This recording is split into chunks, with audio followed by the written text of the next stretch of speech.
Donkey today for Monday, May 24th goes to me, Leonard McKelvey. Contrary to popular belief, this is not the first time I've given myself Donkey of the Day because Donkey of the Day does not discriminate. I mean, I may be kind of biased towards certain people, but I don't have any bias when it comes to myself. If I'm wrong, if something I do or say doesn't sit right with my spirit, I have to apologize and do better moving forward, and that's what I'm about to do right now.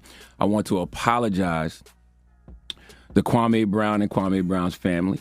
I want to apologize to his father, Bill Brown, and the family of his father. See, last week on this radio, in my attempt to defend a Charleston, South Carolina-born brother like myself, I revealed too much information about that man's family. And even though all that stuff is public record, some things just don't need to be said on the radio, and they definitely don't need to be said by me. When I look back, on the way I communicated that, I communicated it all wrong. And I unintentionally triggered trauma in a lot of folks I grew up with who I genuinely love. I'm sure I caused a lot of pain for not only Kwame Brown, but for his family, especially his family in my hometown of Moncks Corner, South Carolina. You know how I know?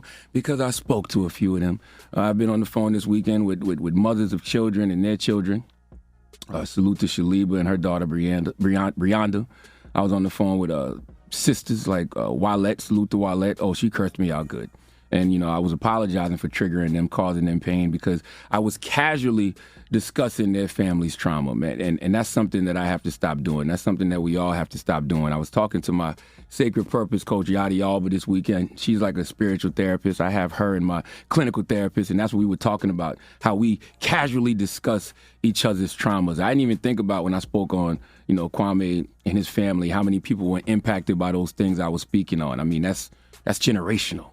Okay, I caused pain and unintentionally poked at people's wounds, okay, wounds that will probably never heal. And I can't take back those words, but I can apologize. I think oftentimes we, meaning black people, we fight each other with our demons, whether true or false, whatever is the worst thing we know about a person or think we know about a person, we default to that, and that was not my intention. I was not in any way, shape, or form trying to paint Kwame in a negative light, okay? That black man is not my op.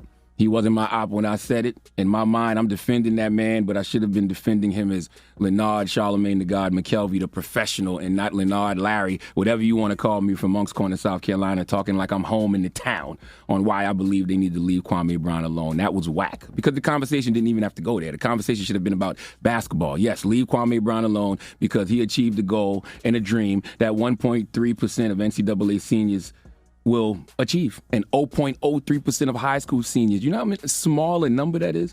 And, that's just simply being drafted in the NBA. If you play 13 seasons and make $65 million, you're a success, okay? If you work 13 years anywhere and make that kind of money, you're a success. So salute to that man. The only expectations we have to live up to is our own. That's why I always say success is subjective, okay? My views of success may be different than yours. As long as you're happy, that's all that matters. But we didn't even get into that conversation because my mind automatically went to something that it didn't even have to go to. In doing that, I unintentionally caused trauma. And since I unintentionally caused trauma, I have to be intentional about causing healing. I'm not about to sit around and have beef with another black man for nothing. Trust me, as y'all know, I have a lot of real enemies who are gunning for me every day. Kwame Brown is not going to be one of them, okay? I totally understand why Kwame Brown was upset at me. I went low.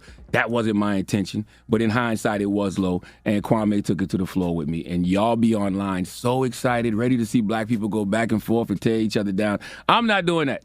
I'm not going back and forth if I feel like I wronged somebody. I'm going to apologize. That's what I think a good man does. A good man apologizes for the mistakes, that he made. But a great man corrects them.